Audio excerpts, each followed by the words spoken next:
તો પુરુષોત્તમ સોમવતી અમાસના દિવસે માત્ર આ એક લીંબુનો ઉપાય કરો. ભલે ગમે તે થઈ જાય પણ આ પવિત્ર અમાસના દિવસે માત્ર આ એક લીંબુનો ઉપાય જરૂર કરો, કારણ કે પુરુષોત્તમ સોમવતી અમાસનો કોઈ સૌથી મોટો ઉપાય હોય તો તે માત્ર એક લીંબુનો આ ઉપાય. અને આખા વર્ષમાં જો કોઈ સૌથી ખાસ અમાસ હોય તો તે પુરુષોત્તમ સોમવતી અમાસ, કારણ કે આ અમાસનું આપણા હિન્દુ ધર્મમાં ખૂબ જ મોટું અને વિશેષ મહત્વ છે. આ દિવસે જ્યારે પણ તમને થોડોક સમય મળે ત્યારે તમારે આ લીંબુનો ઉપાય ચોક્કસપણે કરવો જોઈએ, કારણ કે આવી પુરુષોત્તમ સોમવતી અમાસવર શો પછી આવે છે. અને તમે બધા જાણો છો કે પુરુષોત્તમ સોમવતી અમાસનો જો કોઈ સૌથી મોટો ઉપાય હોય તો તે એક લીંબુનો ઉપાય. તો આ શુભ દિવસે તમારે લીંબુનો આ ઉપાય ચોક્કસપણે કરવો જોઈએ. ઘણા લોકો એવા હશે જેમણે ક્યારેય આ ઉપાય ન કર્યો હોય, એટલે કે આ પવિત્ર અમાસના દિવસે પણ તેમણે આ એક લીંબુવાળો ઉપાય ન કર્યો હોય, પરંતુ તમારી પાસે આ એક મોટો મોકો છે. પુરુષોત્તમ સોમવતી અમાસના દિવસે તમારે આ ઉપાય ચોક્કસપણે કરી લેવો જોઈએ. જો તમે આ દિવસે આ લીંબુનો ઉપાય કરી લ્યો તો તમને આ ઉપાયનું એવું ફળ મળશે જેને તમે ક્યારેય કલ્પના પણ નહીં કરી હોય.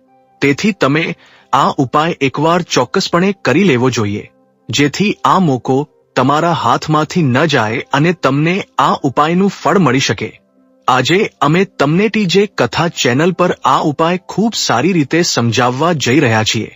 આ વિડિયો જોયા પછી આ ઉપાય સમજવા માટે તમારે બીજો કોઈ વિડિયો જોવાની જરૂર નહીં પડે. તો ચાલો હવે ઉપાય શરૂ કરીએ. જુઓ, આ પુરુષોત્તમ સોમવતી અમાસનો દિવસ એટલો ખાસ હોય છે, એટલો મહત્વનો હોય છે. એવું જોવામાં આવ્યું છે કે ક્યારેક મોટા મોટા પૂજા પાઠ અને અનુષ્ઠાથી પણ જે મનોકામના પૂરી નથી થતી તે આ અમાસના દિવસે એક નાનકડા ઉપાયથી જ પૂરી થઈ જાય છે. ઘણા લોકોએ આ ઉપાય કર્યો છે અને તેમને આ ઉપાયનું ફળ પણ ચોક્કસ મળ્યું છે. જો તમે પણ આ લીંબુનો ઉપાય કરવા માંગો છો તો આ ઉપાયને પહેલા સારી રીતે સમજી લ્યો, સાંભળી લ્યો અને પછી કરો. તમને આ ઉપાયનું ફળ ચોક્કસ મળશે. આ એક એવો ઉપાય છે જે જો કોઈ વિશેષ દિવસે કરવામાં આવે તો તે દિવસનું જે ફળ છે તે તો મળે જ છે, પરંતુ જો આપણે આ પુરુષોત્તમ સોમવતી અમાસના દિવસે આ ઉપાય કર્યો હોય તો તેનાથી પણ મોટું ફળ મળે છે. અને ફળ ખૂબ જલ્દી મળે છે, કારણ કે તમે આ ઉપાય ખૂબ જ મોટા અને વિશેષ દિવસે કરી રહ્યા છો. તો ચાલો હવે ઉપાય વિશે વાત કરીએ, પરંતુ તે પહેલા તમારે એ જાણવું જરૂરી છે કે આ ઉપાય ક્યારે કરવો, કોને કરવો અને કેવી રીતે કરવો. તો ચાલો અમે તમને આગળ વિડીયોમાં એક એક કરીને સંપૂર્ણ માહિતી જણાવી દઈએ. પરંતુ તે પહેલા કોમેન્ટ બોક્સમાં નમો ભગવતે વાસુદેવાય નમઃ જરૂરથી લખજો. સાથે આ વિડીયોને લાઈક કરજો, ચેનલને પણ જરૂરથી સબસ્ક્રાઇબ કરજો.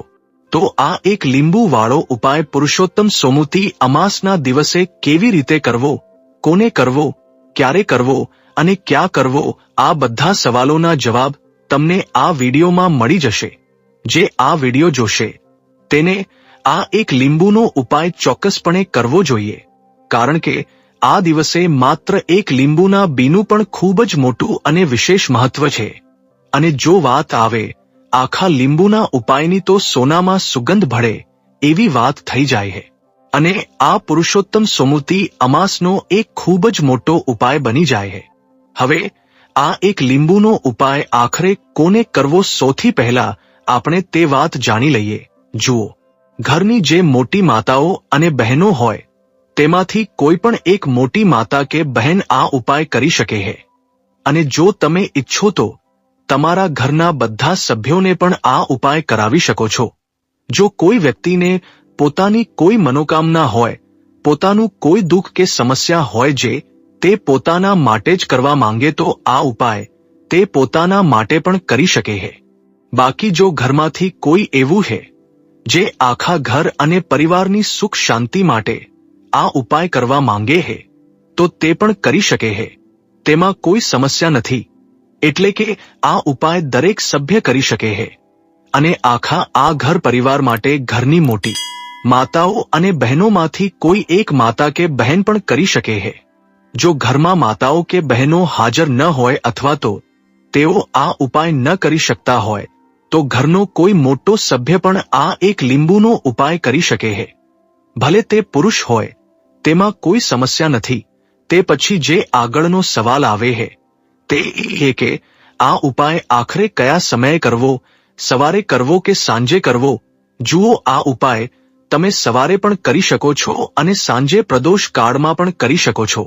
હવે જો તમે પૂછો કે સૌથી ઉત્તમ સમય કયો હશે આ એક લીંબુનો ઉપાય કરવાનો, તો અમે તમને એટલું જ કહેશું કે આ ઉપાય તમે સાંજના સમયે કરશો તો વધુ સારું રહેશે. તેમાં કોઈ સમસ્યા નથી. જે આગળની સૌથી મોટી અને મહત્વની વાત આવે છે કે તે એ કે સાંજે આ ઉપાય કરીએ તો કેટલા વાગ્યાથી કેટલા વાગ્યા સુધી કરવો? જો સાંજના પ્રદોષકાળની વાત કરીએ તો પ્રદોષકાળનો સમય સાંજે 6 વાગ્યાથી શરૂ થાય છે. એટલે કે સાંજે 6 વાગ્યાથી 7 વાગ્યા સુધીનો સમય પ્રદોષકાળનો સમય ગણાય છે. પરંતુ જો તમને આ સમય દરમિયાન અનુકૂળતા ન હોય, અને ઘણા લોકો એવા હોય છે જે સાંજે ઘરે પહોંચી શકતા નથી, ઉપાય કરવામાં મોડું થાય છે, તો તમે પુરુષોત્તમ સોમવતી અમાસના દિવસે સાંજે 6 વાગ્યાથી રાત્રે 12 વાગ્યાની વચ્ચે આ લીંબુનો ઉપાય કરી શકો છો. તેમાં કોઈ સમસ્યા નથી. તો ચાલો હવે જાણીએ આ લીંબુનો ઉપાય કેવી રીતે કરવાનો છે. સૌથી પહેલા તમારે શું કરવાનું છે?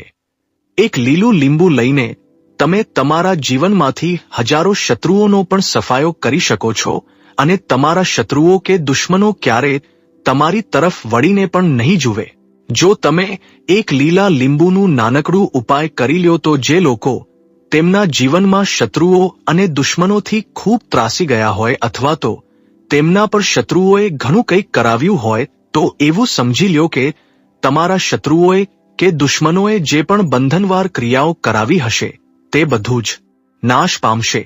જો તમારા દુશ્મનો તમને કોઈ પણ રીતે નુકસાન પહોંચાડવા માંગતા હોય, તમને હાનિ પહોંચાડવા માંગતા હોય અથવા તો કોઈ પણ રીતે તમને નુકસાન કરી રહ્યા હોય, તમને કોઈ દુઃખ કે કષ્ટ આપી રહ્યા હોય, તમારી સંપત્તિ પર, તમારા વેપાર પર, તમારી દુકાન પર તેમની ખરાબ નજર હોય અથવા તો કંઈક હડપ કરવાની કોશિશ કરી રહ્યા હોય, તો સમજી લ્યો કે પુરુષોત્તમ સોમવતી અમાસના દિવસે એક લીલું લીંબુ લઈને નાનકડો ઉપાય કરવાથી જે શત્રુઓ તમને પોતાની તાકાત બતાવી રહ્યા છે, જે તમને આજે પરેશાન કરી રહ્યા છે, તેમને બધી અકડ નીકળી જશે. જો તમે આ એક લીલા લીંબુનો ઉપાય યોગ્ય રીતે કરી લ્યો તો આ ઉપાય સમજી લ્યો, યોગ્ય રીતે સમજીને ઉપાય કરશો તો 101% આ ઉપાય કામ કરે છે અને તમારા દુશ્મનો કે શત્રુઓનો સંપૂર્ણ સફાયો થઈ જાય છે. આ ઉપાય તમે 15 જૂન પુરુષોત્તમ સોમવતી અમાસના દિવસે કોઈ પણ સમયે કરી શકો છો. બીજી વાત, સ્ત્રી હોય કે પુરુષ કોઈ પણ આ ઉપાય કરી શકે છે. આજના વિડીયોમાં અમે એવો ઉપાય લઈને આવ્યા છીએ જેમાં તમારે કોઈ પૈસા ખર્ચવાના નથી. ફક્ત એક લીંબુથી ઉપાય કરવાનો છે. આ લીલું લીંબુ જ તમારા જીવનમાંથી શત્રુઓનો સંપૂર્ણ સફાયો કરી દેશે અને તમારા દુશ્મનો કે શત્રુઓ ક્યારે તમને પરેશાન નહીં કરી શકે. ભલે શત્રુ કે દુશ્મનો કેટલા પણ શક્તિશાળી હોય, કેટલા પણ તાકતવર હોય, તેમ છતાં તેઓ તમારો એક વાળ પણ વાંકો નહીં કરી શકે. એટલે કે તેઓ ગમે તેટલી કોશિશ કરે પણ તમારું કંઈ નહીં બગાડી શકે. ચાલો હવે ઉપાય વિશે વાત કરીએ. આ ઉપાય તમારે કેવી રીતે કરવાનો છે? સૌથી પહેલા તમારે એક લીલું લીંબુ લેવાનું છે. આ ઉપાય ગુપ્ત શત્રુ માટે પણ છે અને એ દુશ્મન માટે પણ જે તમારી સામે ખુલ્લેઆમ હુમલો કરી રહ્યો છે, તમને કોઈ પણ પ્રકારની ધમકી આપી રહ્યો છે, તમારું નુકસાન કરી રહ્યો છે, તે પણ શત્રુ પરાસ્ત થઈ જશે. અને જે લોકો તમારી પીઠ પાછળ તમારું ખરાબ કરી રહ્યા છે તેઓ પણ, કારણ કે ગુપ્ત શત્રુઓનું ન તો આપણને નામ ખબર હોય છે, ન તો તેમનું સરનામું ખબર હોય છે, ન એ ખબર હોય એ કે કેટલા શત્રુઓ છે, કારણ કે આ ગુપ્ત રીતે શત્રુતા કરે છે અને ગુપ્ત શત્રુઓ વિશે કોઈને કંઈ ખબર પડતી નથી. બહુ ઓછા લોકો હોય છે જેઓ જાણી શકે છે કે આ કોઈકે કંઈક કરાવ્યું છે પણ તેમ છતાં તેઓ એ નથી જાણી શકતા કે કયો વ્યક્તિ હે જે આવું કરાવી રહ્યો હે. આ શોધવું ખૂબ મુશ્કેલ હે. પણ જો તમને તમારા દુશ્મનનું નામ નથી ખબર, તે ક્યાં રહે હે, એ પણ નથી ખબર, કોણ તમારી સાથે શત્રુતા કરી રહ્યું હે એ પણ નથી ખબર, તો પણ આ ઉપાય કરો, કારણ કે જે દુશ્મન હે, જે શત્રુ હે, આ ઉપાય પુરુષોત્તમ સોમવતી અમાસના દિવસે કરવાથી તમે જોશો કે તે તરત જ તમારા જીવનમાંથી દૂર થઈ જશે અને તેનું કરેલું અને કરાવેલું પણ દૂર થઈ જશે. તમારા પર જે પણ કરાવ્યું હશે, તમારા વેપાર પર જે પણ કરાવ્યું હશે, તે બધું દૂર થઈ જશે, કારણ કે ઘણી બધી બંધનવારની ક્રિયાઓ હે જે લોકો કરાવી દે હે. ઘણા તાંત્રિકો પાસે જઈને અને બીજી ઘણી જગ્યાએ જઈને લોકો સાથે ઘણું ખોટું કરાવે હે. પણ તમે વિશ્વાસ રાખો, આ ઉપાય કરવાથી આવી બધી ક્રિયાઓ નાશ પામે હે અને આ ઉપાય કરવાથી ઘરે બેઠા તમારા શત્રુઓ દૂર થઈ જાય. એટલે કે તમારે ક્યાંય જવાની પણ જરૂર નથી. ચાલો હવે ઉપાય વિશે વાત કરીએ. આ ઉપાયમાં તમારે એક લીલું લીંબુ લેવાનું હે. કોઈ ડાઘ કે ખરાબ ન હોવું જોઈએ. તમે જોયું હશે કે ક્યારેક લીંબુ પર નાના નાના ડાઘ હોય છે અથવા તો લીંબુ થોડું ખરાબ હોય છે. પણ તમે ઉપાય માટે ક્યારે ખરાબ લીંબુ ન લેવું, એકદમ સ્વચ્છ અને સાફ લીંબુ લેવાનું છે. અને એક પીળું લીંબુ પણ આવે છે, પણ આ ઉપાયમાં તમારે પીળું લીંબુ બિલકુલ ન લેવું, લીલા રંગનું જ લીંબુ લેવાનું છે. આની સાથે તમારે એક કાળા રંગની પેન લેવાની છે. હવે તમારે શું કરવાનું છે? આ બંને વસ્તુઓ લઈને તમારે તમારા ઘરમાં એકાંતમાં બેસી જવાનું છે, જ્યાં આ ઉપાય કરતી વખતે તે કોઈ તમને રોકે ટોકે નહીં એવી જગ્યાએ આ ઉપાય કરવાનો છે. ભલે તમારા ઘરમાં રૂમ હોય, ગેલેરી હોય, જ્યાં કોઈ તમને હેરાન ન કરે, ભલે ઘરના બધા સભ્યોને આ ઉપાય વિશે ખબર હોય, તો પણ તે સમયે કોઈ તમને ખલેલ ન પહોંચાડે. આ રીતે તમારે ઉપાય કરવાનો છે. સૌથી પહેલા લીંબુ લઈને તમારે શું કરવાનું છે? લીંબુને હાથમાં પકડવાનું છે અને કાળા રંગની પેનથી તેના પર તમારા દુશ્મન કે શત્રુનું નામ લખી દેવાનું છે. હવે ઘણા લોકો કહેશે કે અમારા જીવનમાં ગુપ્ત શત્રુઓ છે જેને અમે ઓળખતા નથી, તો તેમનું નામ કેવી રીતે લખીએ? તો જુઓ, જો તમને શત્રુનું નામ ન ખબર હોય, એ પણ ન ખબર હોય કે કેટલા શત્રુઓ છે, તો ફક્ત તમે લીંબુ પર શત્રુ લખી દો. જ્યારે તમે ફક્ત શત્રુ લખો છો તો તમારા બધા દુશ્મનો અને શત્રુઓ પરાસ્ત થઈ જાય છે, બધાનો સફાયો થઈ જાય છે. લીંબુ પર શત્રુ લખ્યા પછી તેને કાળા રંગના કપડામાં મૂકી દેવાનું છે. શત્રુનું નામ લખ્યા પછી, શત્રુ લખ્યા પછી તેને કાળા કપડામાં મૂકી દેવાનું છે અને 3 વખત બોલવાનું છે, મારો શત્રુ પરાસ્ત થાય, મારો શત્રુ પરાસ્ત થાય, મારો શત્રુ પરાસ્ત થાય. આ પછી તમારે શું કરવાનું છે? કાળા કપડામાં લીંબુ મૂકીને તેને બાંધી દેવાનું છે. એક પોટલી જેવું બનાવી લેવાનું છે અને જ્યાં તમને થોડી માટી દેખાય, તમારા ઘરની બહાર ક્યાંક જ્યાં તમને લાગે કે અહીં પોચી માટી છે અને અહીં ખોદકામ થઈ શકે છે, ત્યાં નાનકડો ખાડો ખોદી લેવાનું છે. ઘરમાંથી કોઈ પણ વસ્તુ લઈને જાવ અને તે ખાડામાં આ લીંબુ મૂકી દેવાનું છે. પછી માટીથી સારી રીતે ઢાંકી દેવાનું છે, જેથી લીંબુ બિલકુલ દેખાય નહીં.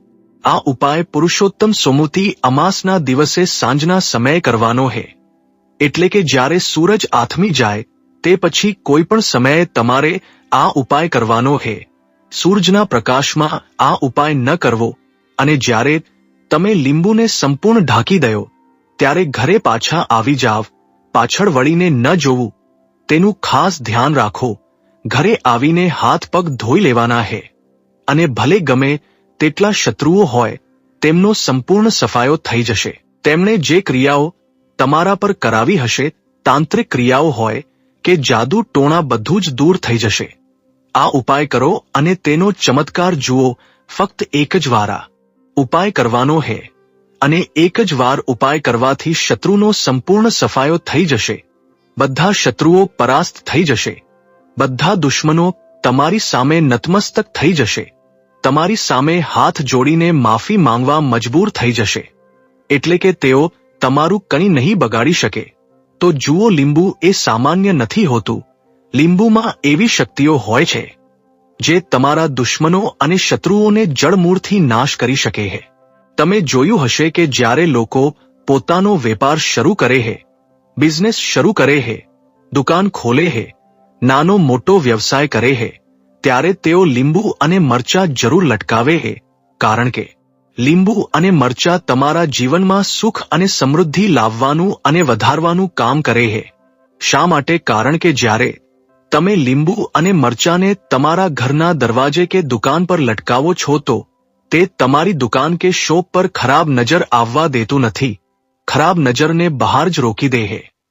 આ સાથે લીંબુ શત્રુઓથી છુટકારો આપવા અને દુશ્મનોને દૂર કરવા માટે ખૂબ ઉત્તમ છે. તો આ ઉપાય કરો, તમને ચોક્કસ ફાયદો થશે. શત્રુઓથી મુક્તિ મેળવ્યા પછી હવે જે બીજો ઉપાય અમે તમને જણાવવા જઈ રહ્યા છીએ તે તમારા નસીબના બંધ દરવાજા ખોલી દેશે. કારણ કે શત્રુઓ પછી જો ધન અને ભાગ્યનો સાથ મળે તો જ જીવનમાં ખરી પ્રગતિ થાય છે. માટે આ બીજા ઉપાયને પણ બિલકુલ ચૂકશો નહીં. હવે આપણે બીજા વિશેષ ઉપાય વિશે વાત કરીએ.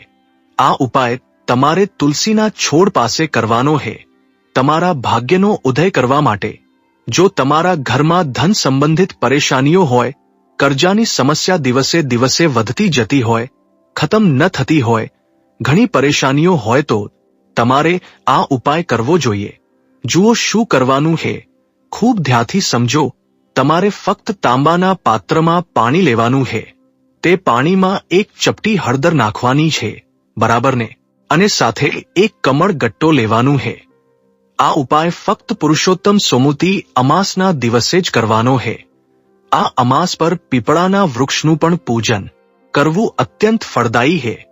ભગવાન શ્રી હરિ વિષ્ણુ અને માતા લક્ષ્મીની કૃપા મેળવવા માટે આ દિવસ સર્વોત્તમ છે. જુઓ શું કરવાનું છે.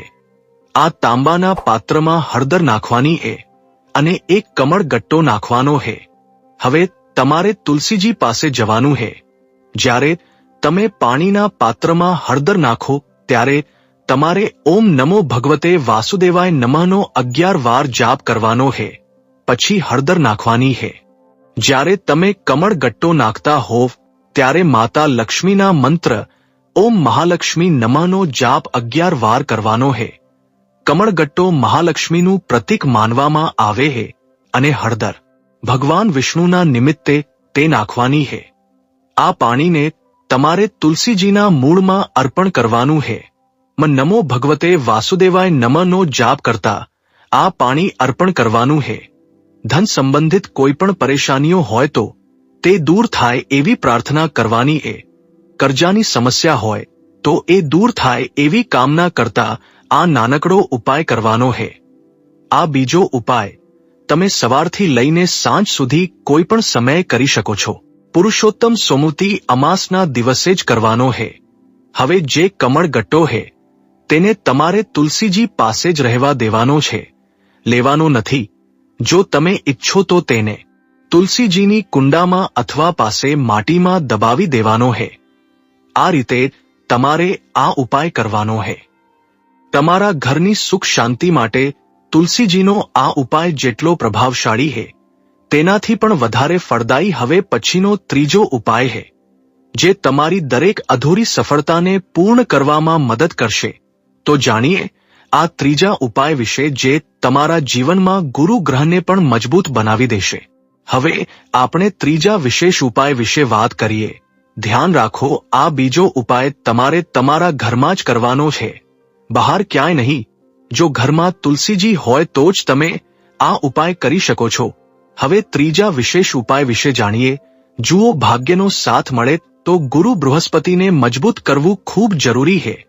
આથી એક ખૂબ જ સારો ઉપાય છે જે પીળા ચોખાનો થોડા અક્ષત લેવાના છે. જો તમને લાગતું હોય કે તમને કોઈ પણ બાબતમાં સફળતા નથી મળી રહી, ભાગ્યનો સાથ નથી મળી રહ્યો તો પીળા ચોખા લેવાના છે. પીળા ચોખા કેવી રીતે બનાવવા? 11 ચોખાના દાણા લેવાના સાબુત, તેમાં પીળું ચંદન નાખીને ચોખાને પીળો રંગ કરી દેવાનું છે. સાથે જ એક બીલીપત્ર લેવાનું છે અને તાંબાના પાત્રમાં પાણી લેવાનું હે. આ ત્રણેય વસ્તુઓ લઈને ભગવાન શિવના મંદિરમાં જવાનું હે. જે બેલીપત્ર હે તે માતા અશોક સુંદરી વાળી જગ્યાએ અર્પણ કરવાનું હે. બેલીપત્રનો દંડીવાળો ભાગ જલધારી તરફ હોવો જોઈએ.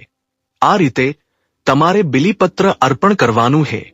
જ્યારે બીલીપત્ર અર્પણ કરો ત્યારે ભગવાન ભોળાનાથનું નામ લેવાનું હે.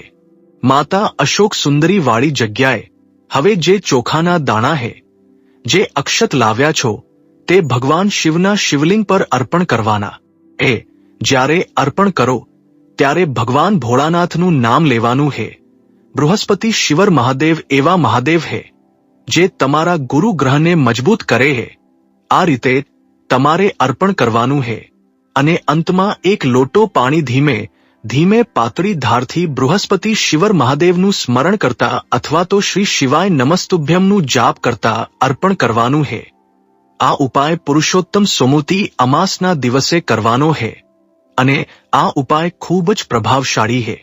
ધ્યાન રાખો, હળદરનો ઉપયોગ ન કરવો. ચોખાને પીળા કરવા માટે ફક્ત પીળું ચંદન જ ઉપયોગ કરવું. આ ઉપાય જે કોઈ કરે હે તેના જીવનનું બધું અંધકાર દૂર થઈ જાય હે. તેને સફળતા મળે હે. બૃહસ્પતિ તે મજબૂત થાય છે અને ભાગ્યનો સાથ મળવા લાગે હે. જો તમે આ ઉપાય પ્રદોષકાળ દરમિયાન કરો તો તે વધુ લાભદાયી સાબિત થાય છે. તો આ હતા પુરુષોત્તમ સોમવતી અમાસના દિવસે કરવાના કેટલાક ખૂબ ખાસ ઉપાયો. જો તમને આ માહિતી ગમી હોય અને જો આ વિડિયો તમને પસંદ આવ્યો હોય તો વિડિયોને લાઇક કરજો. ટીજે કથા ચેનલને પણ જરૂરથી સબસ્ક્રાઇબ કરજો અને બાજુમાં આપેલા બેલ આઇકનને પ્રેસ કરીને ઓલ ઉપર સિલેક્ટ કરી લેજો જેથી તમને વિડિયોની નોટિફિકેશન સૌથી પહેલા મળતી રહે. અને કોમેન્ટ બોક્સમાં ઓમ નમો ભગવતે વાસુદેવાય જરૂરથી લખજો. નમસ્કાર. જય મહાકાલ.